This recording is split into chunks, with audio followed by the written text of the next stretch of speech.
Thanks everyone for being here today. I'm very proud of the way our team played Saturday at Illinois. We played complimentary football for 60 minutes, 4 quarters in the game, and we got the job done versus a very good opponent. Everyone in the organization, from the players, the coaches, and the support staff, had intentional focus last week, and I expect the same this week in our preparation for Rutgers. We hit the ground running this morning. We had very good meetings, reviewed the game, made the corrections. We were able to learn some things from the game and why we were able to be successful in the game. We played complimentary football for the entire football game. Offense, defense, and special teams working together to get the job done, and that was the major reason why we were able to get the win. It's because we played together, complimentary football. So looking forward to getting back home this week, the Woodshed. We've been on the road 2 weeks in a row, and so I know our players, our staff are really excited about getting back in front of our home fans. I expect the stadium to be rocking. It's going to be a great atmosphere. So with that, I'll open up for questions. Hey, Mel, in the front on your left. Yeah. You guys obviously had some big goals coming into the season. I know it hasn't gone how you wanted. Do you feel like your guys have been able to kind of refocus and, put that behind it and, guys turn their attention to getting the most out of what's ahead of you guys in the season?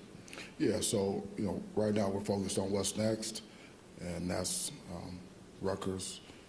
We're just focused on this one game and our preparation and playing our best football of the season. We feel like our best football is still ahead of us. Mel, I'm wondering from the other side of that, how do you put a win like that where you've had such an emotional week and you had such a release? How do you put that behind you and not maybe overlook a team that's had some struggles? Yeah, well, we talked about that this morning, that we cannot get seduced by success. We have to, learn from the game, good, bad, evaluate it, own it, and then shift to neutral and then move on to what's next, which is focusing on the preparation for this game. And so that's what we're doing. Mel, I know your philosophy is always playing the best players, but I'm just wondering, with 3 games left, maybe a 4th, does the idea of playing some guys that could still maintain their red shirt just to try to get them a little bit of experience for the future, does that enter the equation at all? How do you guys, the staff, try to calculate that, or look, you're a little more alert for maybe openings here and there, if so? Yeah, we're going to play the best players. We're going to play the guys that give us the best chance to win this week. Obviously, we have quite a few young players that are playing now, and they have been playing, and so because they give us the best chance.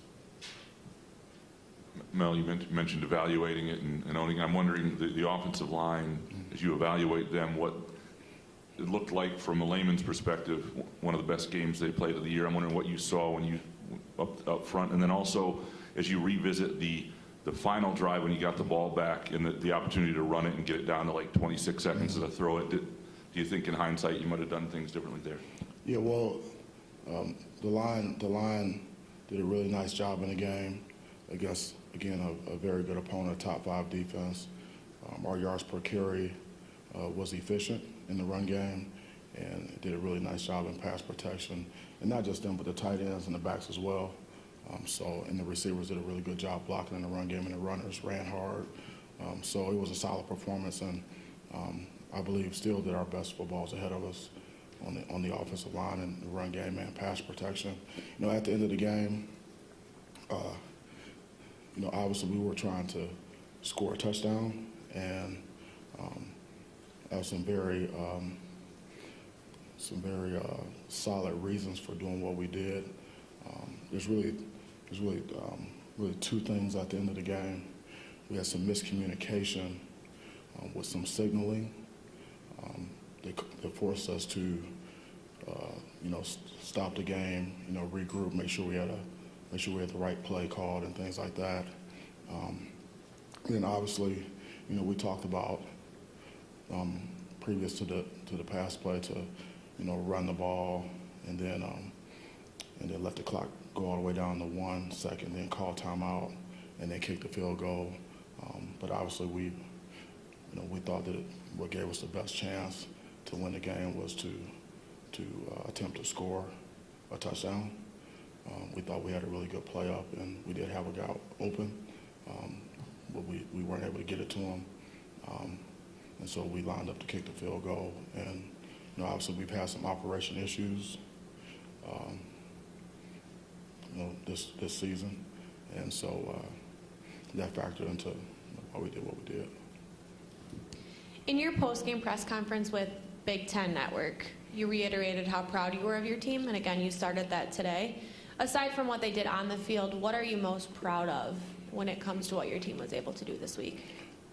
Really just blocking out the noise, staying focused, and staying together throughout this entire season, and not just last week. And so, the focus was really good, and the preparation was outstanding. And the guys really, we've become a closer football team throughout this season, and that was very apparent during our preparation last week. So I was, very proud of the guys and the staff and the support staff. Like I told, we had a staff meeting this morning at 6:45, and I told everyone, I said everyone contributed to the win. The players, the coaches, the 10 coaches, but also the support staff, the trainers, the equipment, strength and conditioning, operations, nutrition. Everyone is a huge part of what we're doing, and it takes all of us. And so we've managed to, stay together as an organization throughout this season, and it's paying off for us right now. Mel, as hard as it is when you're shorthanded through the injuries and suspensions and all that, is there a silver lining sometimes when you see, or when you go back and see guys like, Van Der Mark and Wigginton got some time on the offensive line? You see Spencer playing on defense and Jaden Mangum again. Is there a silver lining sometimes that not only are these guys getting important reps, but you see them doing good things as well? Yeah, like I saw Wigginton today when we were flexing in the stretch line before practice, and I walked past myself. I said, "You snuck in the game for a snap," and he was, he had a good, when he was in there, he did well. So those are all good signs. Our future is bright. We're playing a lot of young players out of necessity, and some of our younger players, have actually beat some guys out as well. So. I believe our best football is ahead of us, and I told the team this morning it's not last year's team that's really laying the foundation for this program, but it's this year's team. It's really laying the foundation for where we're going to be moving forward. You guys have had an uptick in blitzing, I think, in the last 3 games. I think 39% on Saturday. How much has that corresponded with the return of Xavier Henderson? I'm not sure if that's had a lot to do with it, but certainly having him back has helped our defense, because he's a really good player and he does a lot for us from a communication standpoint, experience, getting guys lined up, helping to make adjustments, especially with shifts and motions and things like that. So, he's certainly helped, but obviously we're doing what we need to do from a schematic standpoint and calling the game to give us the best chance to get them stopped. And sometimes that's playing base defense, and sometimes that's pressure and bringing 5 or bringing 6, whatever it takes, relative to the game situation. We're prepared to do that. And along the same lines, how much did the injury to Darius Snow affect everything and kind of delay maybe what this defense is, what we've seen out of this defense, I guess, in the last few games? Yeah, well, when guys go down and they're really good players, it's not a good thing. But it's next man up for us, and so we've had guys step up, have maybe new roles, maybe guys' roles increase, and everyone just bumps up a man. Like we talked about it during fall camp, we need everyone to be prepared to play, because it's a game of attrition, and some years you can go relatively injury free, but most of the time, your depth is going to be tested. And our depth has been certainly tested this season, and we're starting to, see some progress from some of the guys, as opposed to, week 4, week 3, week 4. We're making progress, especially like on the defensive side of the ball where we've had the lion's share of our injuries. I'm wondering, with the 8 guys that are suspended right now, how do you revisit that this week? Is it, you mentioned on Saturday, it's kind of a day-by-day basis, but obviously when you're planning a week out for a game, how do you reassess that at this point? And do you have any timetable? Do you wait for the Big Ten? Do you kind of just deal with it internally at that point? Or what is the process at the moment with that? Yeah, we don't have any new information, and we're taking it one day at a time. And so, we have the guys that we have, today. And if something changes, then we'll adapt and adjust. Is there a point where, like, during a week, like, kind of with NFL, you rule a guy out by like Wednesday or Thursday, you kind of have that mindset, or is it all the way up to game time? It's all the way up to game time. We've done that, since I've been here, and we're doing it now. We did it last week, and so we'll continue to do it. It's all the way up until game time. One of the main storylines maybe this week is the fact that you guys still have your bowl eligibility hopes alive. Rutgers is in a similar situation. So how much do you address that this week? Have you talked about it this morning already, or where's the emphasis when it comes to that in this game? Well, we told the guys there's still a lot of football left to play, but I reiterated with the staff this morning that we don't need to talk about winning. We don't need to talk about winning out and bowl eligibility and things like that. We need to focus on what it takes to prepare to be in a position to win games, and that's the process.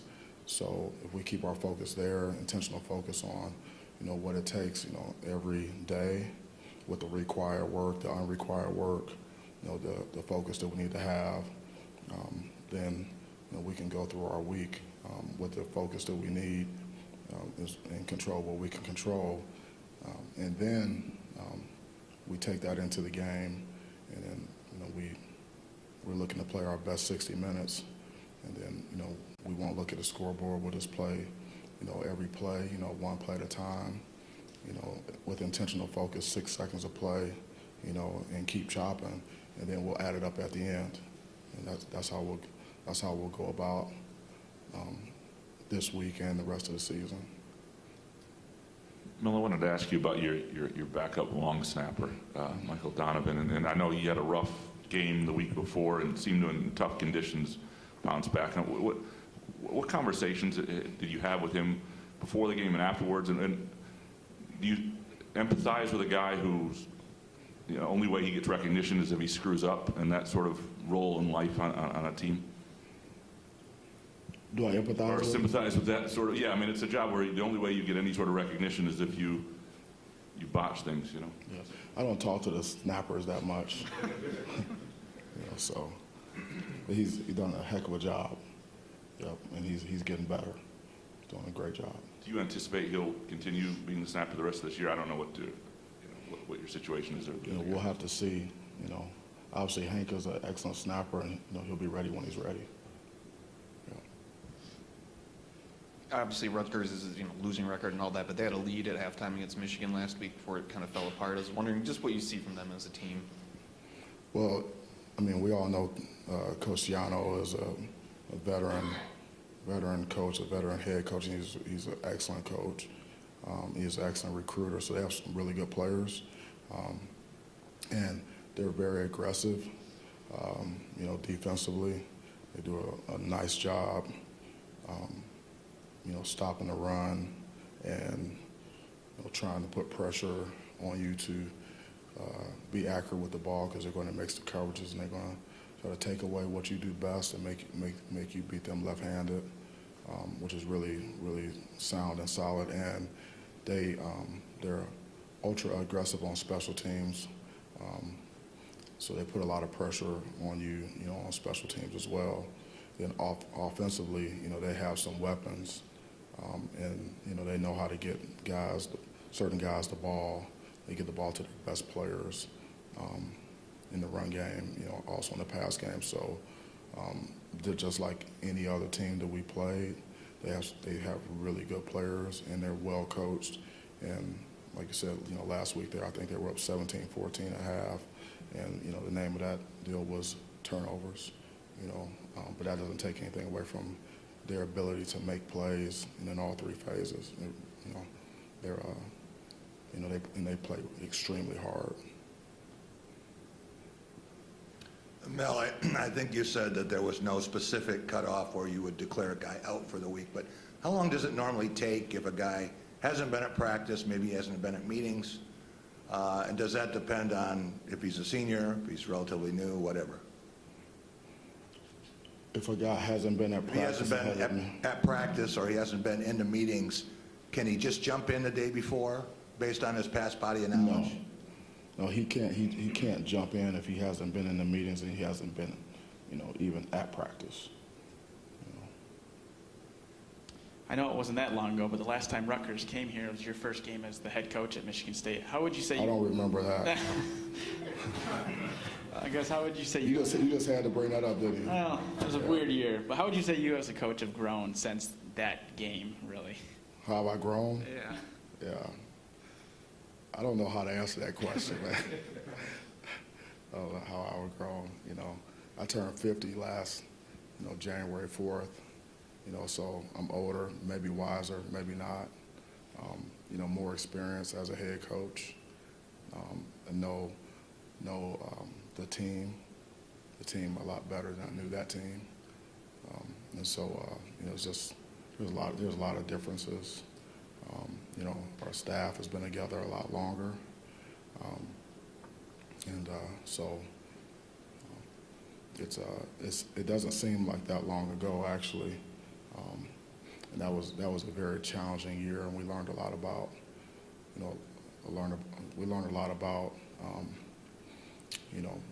focus, and what it takes to win games.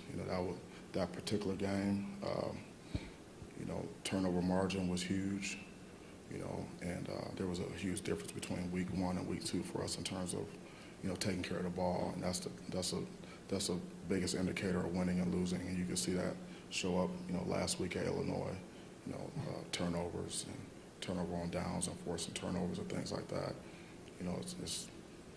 There's some things that cause you to win and some things that cause you to lose, and so, I would like to think that we understand that more now than we did then.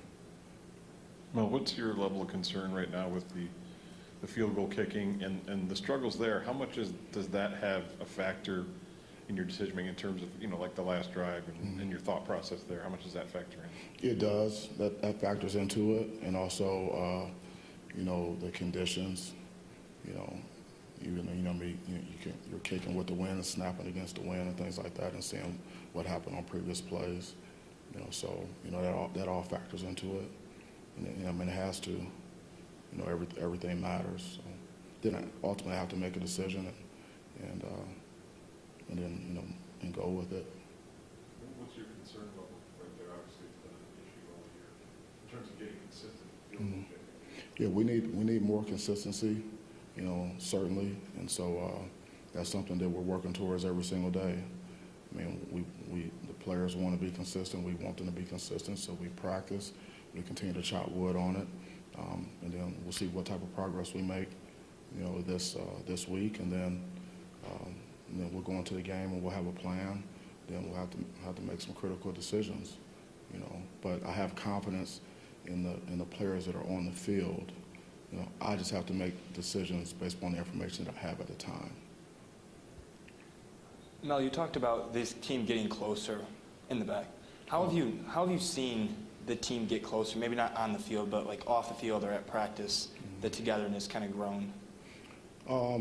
There's a lot of like little things I see, but one thing that I pointed out to the team this morning was, I think this was Saturday was the first time that I saw an offensive player in a defensive huddle during a media timeout, which is 2 or 3 minutes or whatever, it may have happened before, but I didn't recognize it or notice it, but I noticed it. It was significant. I noticed it in Champaign. So that's just one example of a team, getting closer. We have, some standards and values that we talk about. One is toughness. Another one is discipline, and a third one is being selfless. And one of the standards in being selfless is, picking a teammate up and finding a teammate after a play. So when you see guys picking each other up, offense, defense, special teams, everybody working together, that tells me that that's unselfish, and that's team chemistry, and those are good things. Mel, who was the offensive player who was in the defensive huddle? That was Barker at that time, and then he's got to get out, so we can work. But no, he's good. I'm guessing, you're hoping to build a roster to the point at some point that one single injury here and there doesn't hurt you guys so badly. Looking back, maybe the rest of us in the outside world didn't realize, but when Xavier went down, when you knew Jaden was limited, when you're out without Jacob Slade, did you guys internally know, okay, this could be a little bit of trouble, we're not there yet as a roster for those particular guys to be out? Our goal is to win every game that's on our schedule. And so we don't make excuses or explanations about who's available, who's not available. The only reason I'm talking about is because you're asking me about it. But like right now, we're focused on Rutgers, and we're going to play with the guys we have available. And like I tell the players every day, nobody cares who's up, who's down. It doesn't matter. Nobody cares. Nobody's going to say, well, they had this many guys out, or they had 6 starters out. Nobody cares about that. So we don't talk about it that much. Let's next man up, and let's get the guys ready to go. And it needs to be good enough, and it's not good enough. Okay, then this is a very unforgiving game, a very unforgiving business. So it is what it is. Mel, going back to the question about blitzing, what went into the calculus of maybe, sending extra guys, especially last week, given the amount of attrition your defense had going into the game? Well, obviously we want to affect the quarterback with rushing coverage. We have some first and second down, run pressures, some that are, more suited for, the run game. And then we have some that are good, run pass, first and second down pressures that, where we can change the look, on our reduced side or on our bubble side, in the run game, or we can create some one-on-ones, in the passing game to affect the quarterback with the rush, and then with good coverage behind it. And then, on some of the obvious passing downs, third down and 2 minute, obviously we have some pressures to work to attack the protection, get more one-on-ones, or maybe maybe get someone, a linebacker on the back, something like that. Try to win that way. We're not expecting to get guys free, but if we are free, don't miss the layup, but create some one-on-ones, and we have to have really good coverage behind it, and then we have to mix it up, and so to me, whether you call a pressure or you call or not, you rush 6 guys or you rush 3 guys. They're all sound calls, and it just comes down to execution. When we call a pressure or a blitz, it's not like we're like holding our breath or anything like that. It's just call it and run it. So it's not that big of a deal. What's important is that we're comprehensive enough in our scheme and our calls that we're not, we can do both. We can mix coverages and we can play base. We can pressure because you do get into you do get into trouble when you can't mix it up. You can't do both, and you can't pressure, or you won't pressure, or you're all pressure. And because you never want to be a one-trick pony that way. So, we have some flexibility, and we're continuing to work on that so that we can, handle the type of the offense that we see every week. And in college football, they're usually different every week. Mel, when you go back and look at the missed extra point and the field goal, were the snap and the hold good enough on those plays? And you saw what LSU did at the end, going for it against Alabama. Has your philosophy changed? Seems like a lot more people are going for it on 4th down and going for 2. I'm not sure if I can revisit those snaps and holds right now. To be accurate, what is a good snap, what is a good hold? Maybe I can talk to you later. I'll have to go back and look at them again and see exactly which ones you're talking about. But so like 4th down. 4th down and going for 2 points. Yeah, those are not. We don't consider those gambles. It's a lot of it's based upon analytics. And so we do subscribe to that, and we stick relatively close to the book on those. But sometimes the circumstances in the game, don't allow you, to go with what the numbers say. Maybe, and we do have analytics based upon the weather conditions as well. Factor those in, but sometimes.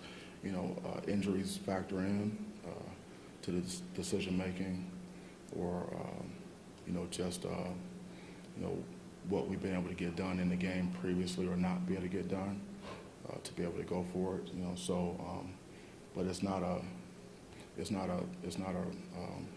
like a riverboat gambler type gut type deal. We're going based upon.